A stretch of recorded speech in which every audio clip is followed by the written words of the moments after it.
as you probably guessed, I'm getting a bit bored of sitting down on a chair in a shed talking about West Ham.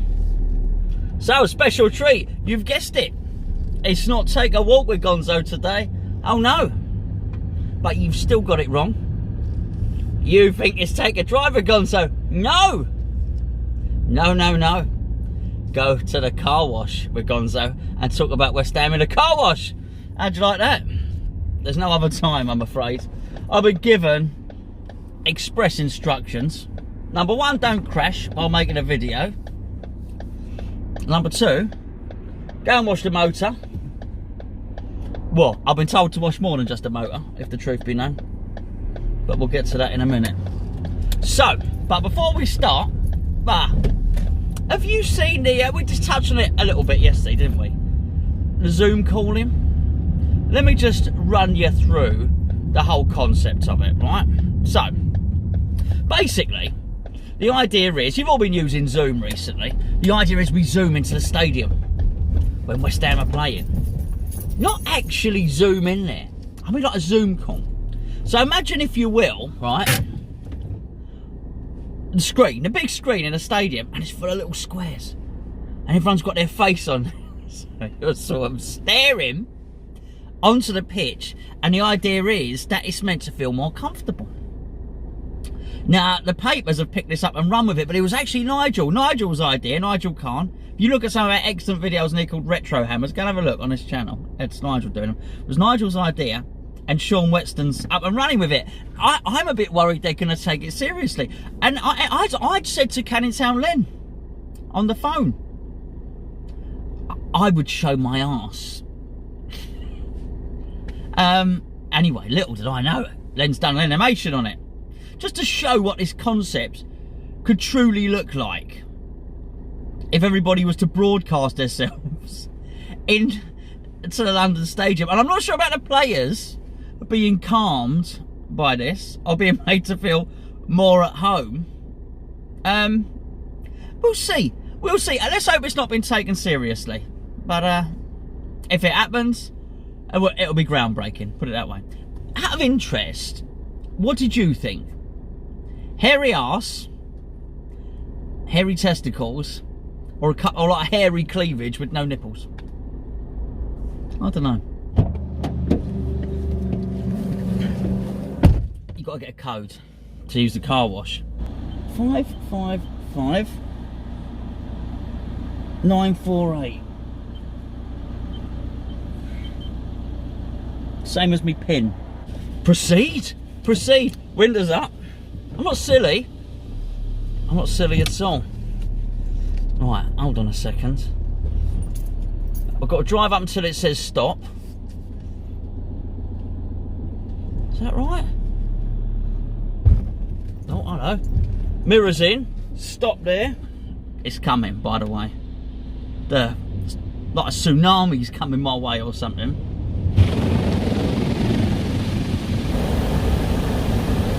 Always makes me nervous.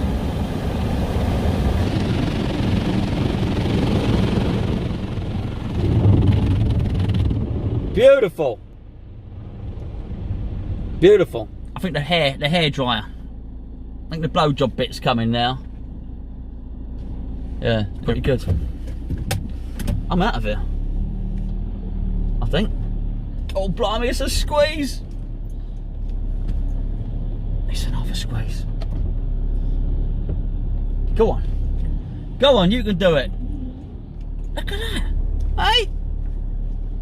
Job done.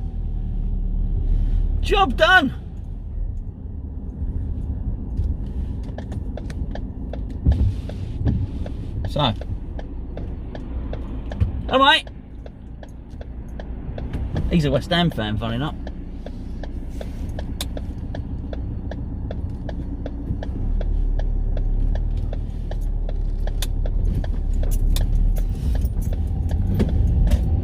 Leo, his name is. Leo, the West Ham fan. His daughter was in a Barcelona top, though. We can't always influence our children, can we? No. So, here's the thing, right? Championship clubs are in talks at the moment to put a wage cap in place. Now, when I initially saw it, I thought it's just paper talk. Nonsense. Can't happen. But reading between the lines, it looks like there's enough desire for them to do it. And it does seem that there are a lot of clubs that are highly likely to go bust. Basically, they've survived at the moment because they've borrowed money, because they've taken advances on money, and because of wage deferrals. But deferrals ain't wage cuts. Wage deferrals got to be paid back. So, as one of the chairmen has called him, it's a ticking time bomb. They're basically going to be saddled with debt. So a lot of these clubs think they can finish this season. The next one, some are going to go under. There's no doubt about it. Now, how that is going to impact the numbers just in each league and each division is anyone's guess. But it's going to be messy. I think football's going to be messy. We've ordered it with a bit of a badge of honour for some time, haven't we? A bit of pride that there were 92 or whatever it was professional clubs in England, and no other country had that many. I mean, in many respects, I guess it was unsustainable. The other thing that you would often hear spoken, wouldn't you, that the Championship, in terms of attendance, was the third most popular league in the world. I think, if I might have this wrong, but it's not far. If I am wrong, it ain't far off. And the Premier League gets the most fans over the course of a season, going through turnstiles. I think Bundesliga's next, and then I think it's a Championship before Serie A, between League A, everything is A, isn't it? Before all of that, the Championship. So you've got to think that is a massive, massive amount of their turnover. That's a massive amount of money that they're going to be missing. So the rumour is that they're going to take this wage cap and put it at $7,000 for next season. Now that's big news just for Championship clubs, full stop, regardless of anyone else. But just think about it now, $7,000 if you're a club getting relegated. Now it doesn't mean, and this is quite an important point, it doesn't mean that every player has to be under $7,000. You can, employment law wouldn't allow you to do that. You can't screw up and tear up all those old contracts. But what it means is any new contract signed after the end of this season, and well, I guess it's the EFL, not just Championship, any of them. Championship, League 1, League 2. £7,000 a week for any new contract. Now, if you think about that, what about a club getting relegated?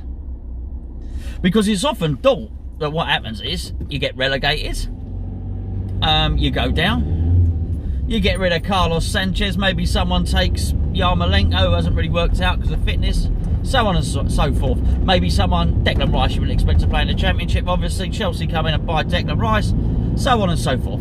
Pick 5 or 6 players that are off. So what do you then do?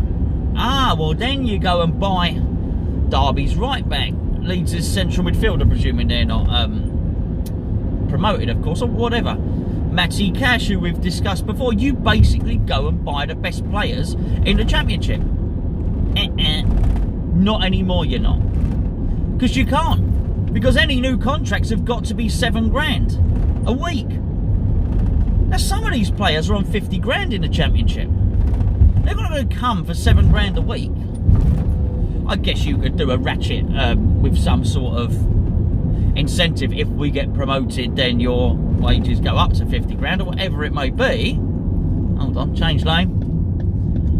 But you can see the issue. That is going to be a massive factor. Now, I can't really see that the Championship are going to be looking to do, well, say the Championship, the EFL, the English Football League, going to be looking to do Premier League teams any favours at all. This is where we're disadvantaged in this country. We've got a messed up system, by the way. The FA should be running everything. That's what happens everywhere else.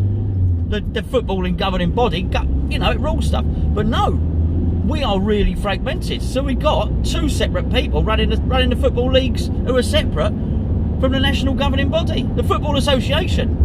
the EFL and the Premier League. They all make decisions independently of one another.